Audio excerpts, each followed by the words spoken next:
Hallo zusammen und willkommen. Hi everyone and welcome to a new video on our Laco YouTube channel. Today we're going to see, with our Laco Navy watches, how we can now get the look of the Navy pocket watch onto our wrist. I'll show you after the intro. Nach dem Intro.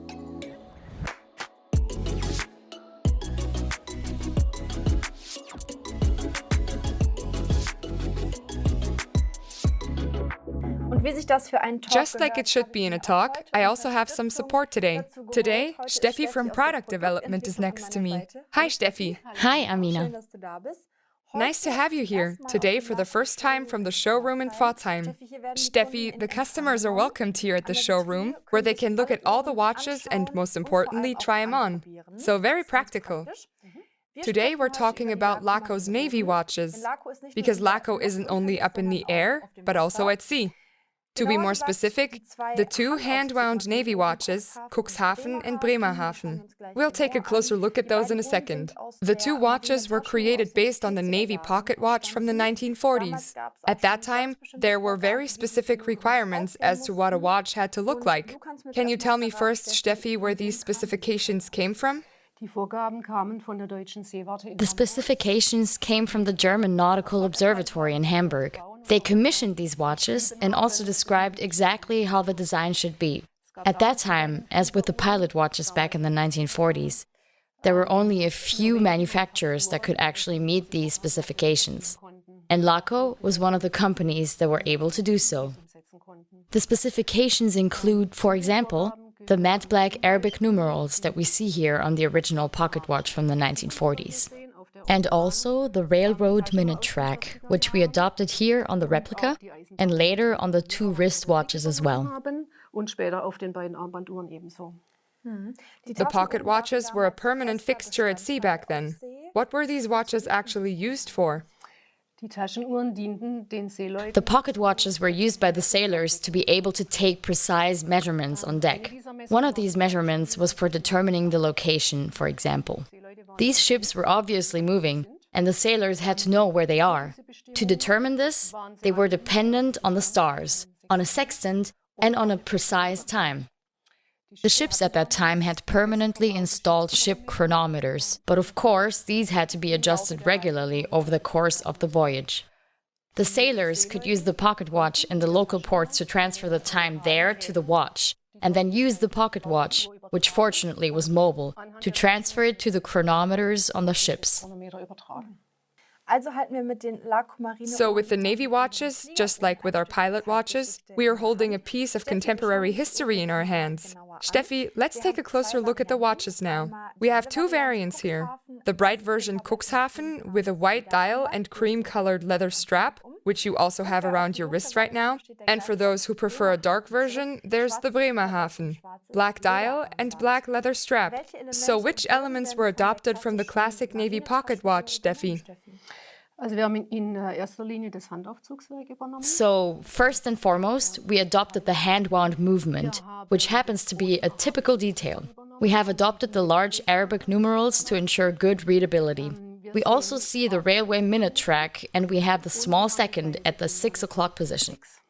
Steffi, I'm going to stay with the Cuxhaven here for a sec, because there are also a few details here that were modified from the original. So, what elements are visually different from the original classic Navy pocket watches? You can see the completely luminous dial on the original Navy pocket watch. We really wanted to adopt the luminous color because it simply improves readability. In this case, we've applied it to the Arabic numerals and also to the railway minutes as well. Back then, everything used to be black. Here we happen to have the luminous elements. As a matter of principle, we took the light background from the dial as well, because of this contrast. But you opted for a classic white instead. Very classic white, absolutely. And as I said, we also wanted to have this luminous color on the dial, but that presented us with a bit of a problem. How do we guarantee readability by day? Of course, white numerals, white dials. Exactly. We solved this by adding a very fine black outline around the Arabic numerals. This means that we now have good readability during the day because of this contrast. And in the dark, it is legible because of the luminous material. We also see the luminous material here on the hands, which are thermally blued in this case. Exactly, they used to be black on the classic one. They used to be matte black and are now thermically blued and filled with the luminous material Superluminova C3 mass, which guarantees a strong and also long luminosity, even at night, so that we can read the time accurately. Are there any other differences, or is that it for now? With the Cuxhaven, those are the main details.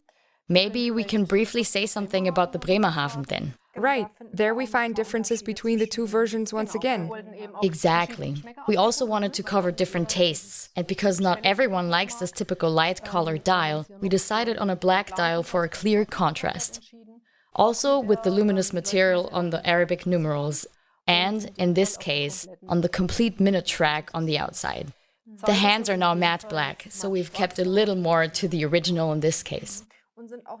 And they are also not thermically blued, like on the Cuxhaven, but also filled with Superluminova C3 compound. Correct. Yes, that's a feature in both watches. So far, we've been talking exclusively about the elements on the dial. Let's now take a look at the case. What can you tell us about that? We have a robust stainless steel case here. The diameter in this case is 42.5 millimeters, so the watch is not that small. However, this is due to the fact that the movement naturally has a certain diameter.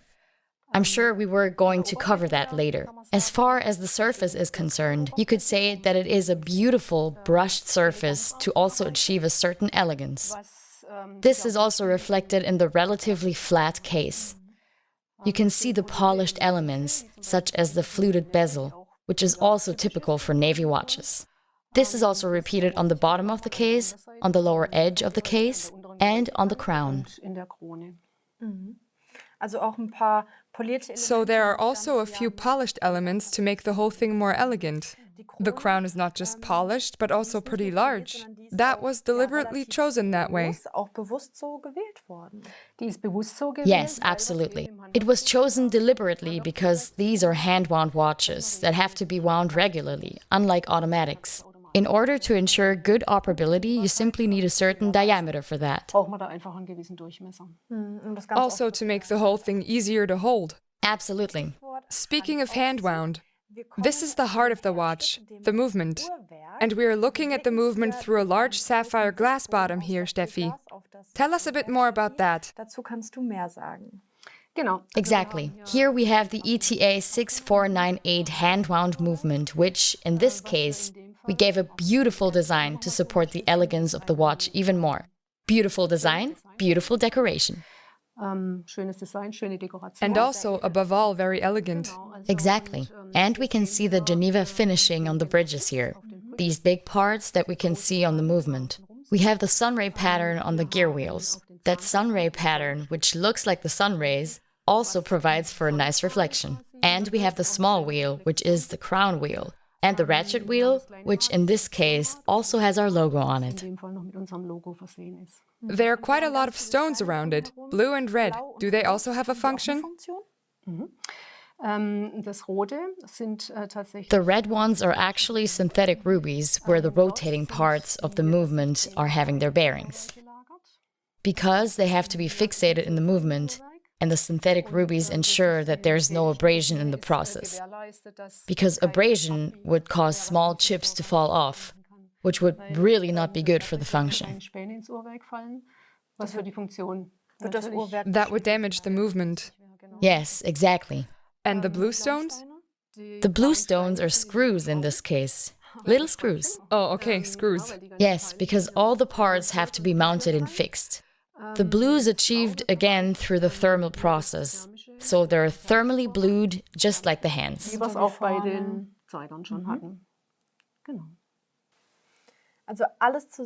So the whole thing is a beautiful interplay of these elegant elements. Let's turn the watch around once more now, Steffi. We haven't said that much about the straps yet. They're both leather straps, but the material looks different.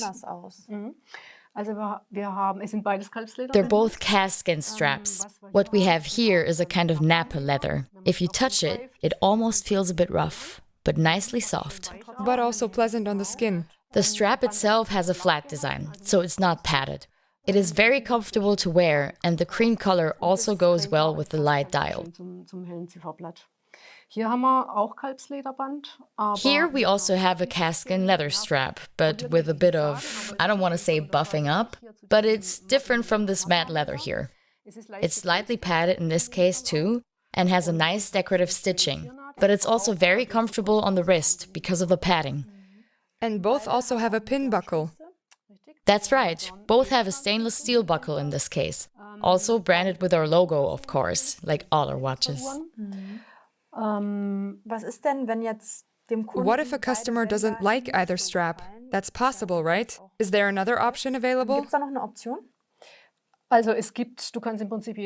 In principle, you can basically fit any strap to the watch. The straps are attached with spring bars, so it's very easy to disconnect them, and then you just need a strap with the right width. In this case, 22 mm, and depending on how skilled you are, you can fit it yourself. Or you can go to a watchmaker and have the watch refitted. Now that we've turned the watch back over again, I'm noticing that we haven't said anything about the crystal yet.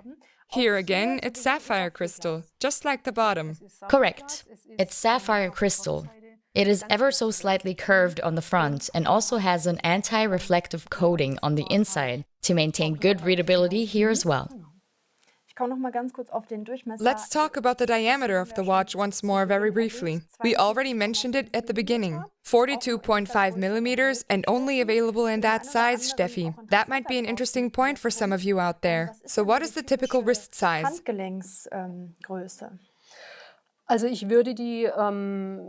Well, I would say about 17 centimeters in circumference. In my case, I have 16.5 centimeters now, which makes it a fashion statement as a lady's watch. It's something you have to like.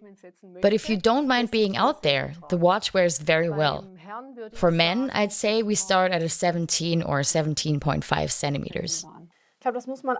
I guess you just have to try one out. Every watch looks different on the wrist too. That's why you're very welcome to stop by our showroom or at the trade fairs we regularly participate in. Other than that, there are also our numerous dealers. Once you've decided on the Navy watch, it will be delivered to your home in a stylish travel case. This also includes yet another box. We've come to the end of this talk, Steffi.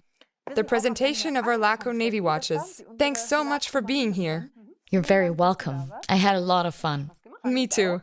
And thanks to all of you out there for watching. Don't forget to subscribe to our channel so you don't miss any more videos. See you next time. Ansonsten sage ich Tschüss, bis zum nächsten Mal. Tschüss.